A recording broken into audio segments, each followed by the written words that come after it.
अस्सलाम वालेकुम रहमतुल्लाहि व बरकातुहू। रजबुल मुरज्जब का महीना चल रहा है, जो 4 मोहतरम महीनों में से एक महीना है और ये बड़ा मुबारक महीना है।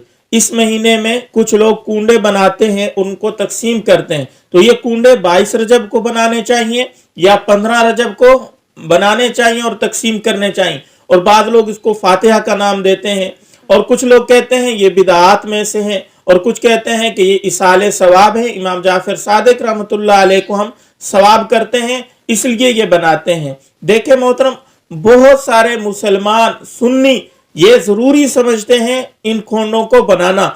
गुंजाइश है चाहे नहीं है, मजदूर है, एक वक्त की कमा के खा रहा है, वो भी जरूरी समझता है कि ये कूंडे बनाने हैं। और औरतों की तरफ से, घर वालों की तरफ से प्रेशर होता है मर्द के ऊपर कि हमें सामान ला के दे ताकि हम कूंडे बनाएं और इनको तकसीम करें।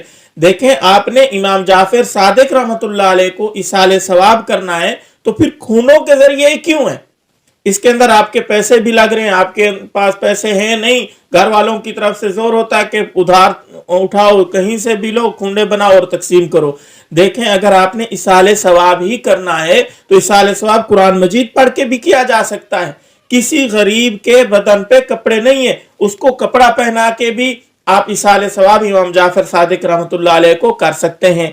किसी को खाना खिला के भी आप इसाले सवाब कर सकते हैं। देखिए, खूनों के अंदर क्या होता है कि गरीब तक वो चीज पहुंचती नहीं है। बना तो इसलिए रहे हैं कि गरीबों को, मिस्किनों को खिलाएंगे, लेकिन सबसे ज्यादा घर वाले खाते हैं, फिर पड़ोसियों को बुला लेते हैं और रिश्तेदार आ जाते हैं, वो खाते हैं, गरीब तक वो चीज पहुंचती नहीं है। तो इसाले सवाब का बेहतर तरीका तो ये है, आप नमाज पढ़ें, कुरान पढ़ें, दुआ करें, मगफरत की दुआ करें, इसाले सवाब करें कुरान मजीद पढ़ के। ये तरीका होता है। कोई खूंडे बनाना ये जरूरी नहीं है, ये एक महज रस्म है और बहुत सारे सुन्नी भी ये समझते हैं कि ये जरूरी है, अगर हम ये नहीं करेंगे तो कोई आफत आ जाएगी, इसलिए वो 22 रजब को ये जरूरी समझते हैं। 22 रजब वाले दिन जो खूंडे बना रहे होते हैं उनसे अगर आप ईमानदारी से पूछें कि आपने सुबह की नमाज पढ़ी है, तो बहुत सारे ऐसे होते हैं जिन्होंने सुबह की नमाज नहीं पढ़ी होती, पूरे दिन की नमाजें छोड़ देते हैं। सुबह की गई, जोहर गई, असर गई, मगरिब, इशा, इतनी 5 की 5 नमाजें नहीं पढ़ी और इस खूंडे वाली रस्म को, इसको जरूरी समझते हैं कि हमें इसके ऊपर अजर मिलेगा, सवाब मिलेगा, ये कोई नेकी का काम है। भाई, आप फर्ज छोड़ के नवाफिल की तरफ लगे हुए हैं, फर्ज छोड़ के जो जरूरी काम है नमाज, उसको छोड़े हुए हैं और खैरात कर रहे हैं, तो इसके ऊपर आपको कोई सवाब नहीं मिलेगा। ये तो उल्टा वबाल बन जाएगा कि आप खूनों की वजह से सुबह की नमाज छोड़ें, इन खूनों की मसरूफियात की वजह से दूसरे जो जरूरी काम है उनको छोड़ के इसके अंदर लगे हुए हैं, तो ये तो वबाल बन जाएगा। और दूसरी बात यह है कि ये खूंडे 22 रजब ही को क्यों तकसीम किए जाते हैं, आगे पीछे क्यों नहीं तकसीम किए जाते, और सिर्फ सुबह के वक्त क्यों किए जाते हैं, किसी और वक्त में क्यों नहीं किए जाते? बहुत सारे लोगों से जब बात होती है तो वो कहते हैं भाई इमाम जाफर सादिक रहमतुल्लाह अलैह की पैदाइश इस वक्त हुई है, और कुछ कहते हैं इस वक्त विसाल हुआ है, इसलिए ये इसाले सवाब के लिए इस वक्त में बांटे जा रहे हैं। देखें, इमाम जाफर सादिक रहमतुल्लाह अलैह की ना 22 रजब को पैदाइश है ना विसाल है। उनकी पैदाइश रमजान उल मुबारक के महीने में हुई है और उनका विसाल शवाल के महीने में हुआ है। ये महज शियों की तरफ से, राफजियों की तरफ से एक शूशा छोड़ा हुआ है कि इमाम जाफर सादिक रहमतुल्लाह अलैह के हम इसाले सवाब के लिए ये कर रहे हैं, हालांकि हकीकत ये नहीं है। अमीरुल मुजाहिदीन सैयदना अमीर माविया रजी अल्लाह तआला अन्हु की वफात है 22 रजब को। इस खुशी में रवाफिद और शिया हजरात ये खूंडे तकसीम करते हैं, वहां से ये रस्म चली है। और क्योंकि मुसलमान जो है, सुन्नी जो है, इस चीज को बर्दाश्त नहीं करते, इसलिए उन्होंने इसका नाम दे दिया है कि इमाम जाफर सादिक रहमतुल्लाह अलैह की विसाल है या पैदाइश है, इसलिए हम ये काम कर रहे हैं। देखे, देखा देखी सुन्नियों ने भी ये काम शुरू कर दिया है, इमाम जाफर सादिक रहमतुल्लाह अलैह का लेबल लगा दिया। अगर खुलेआम ये बात कहते कि इमाम हजरत अमीर माविया रजी अल्लाह तआला की वफात है इसलिए हम उस खुशी में ये कर रहे हैं, तो कौन सुन्नी उनकी बात बर्दाश्त कर सकता था?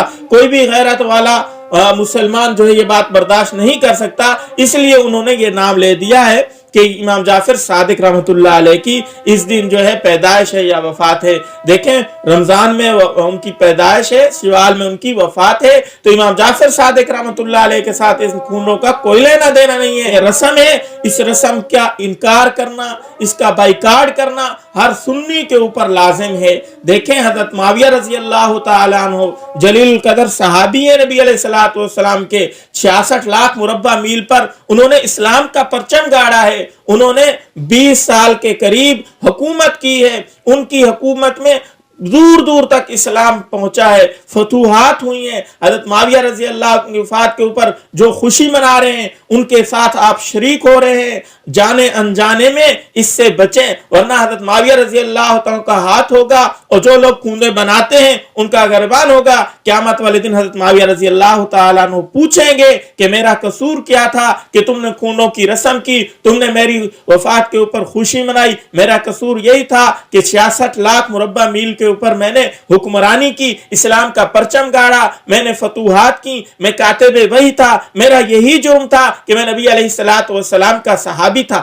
میرے دوستو اس کے اوپر ضرور توجہ فرمائیں، غور کریں کہ یہ ہمیں روافض اور شیعہ کس طرف لے کے جا رہے ہیں. ہمیں پتہ ہی نہیں چلتا، ان کی رسومات کے اندر شریک ہو جاتے ہیں اور پھر جس طرح ان کے اوپر اس کا وبال آئے گا اسی طرح ان کی خیر خواہی کرنے والے، ان کے ساتھ معاونت کرنے والے، ان کی مشابہت کرنے والوں کے اوپر بھی یہ وبال آئے گا. اس لیے اس رسم سے بچا جائے. اس دن یا کسی اور دن آپ نے اگر امام جعفر صادق رحمتullah علیہ کو اصالہ ثواب کرنا ہے، کرنا بھی چاہیے، تو کسی اور دن کر لیں. میرے سنی مسلمان بھائیوں، اس رسم سے بچا جائے. یہ محض رسم ہے. اگر آپ نے اصالہ ثواب کرنا ہے تو اور کئی سارے طریقے ہیں، اور بھی دن ہیں. خاص کر اس 22 رجب کو ہی کیوں کیا جاتا ہے. یہ اس کلپ کو شیئر بھی کیجئے گا. السلام علیکم ورحمۃ اللہ وبرکاتہ.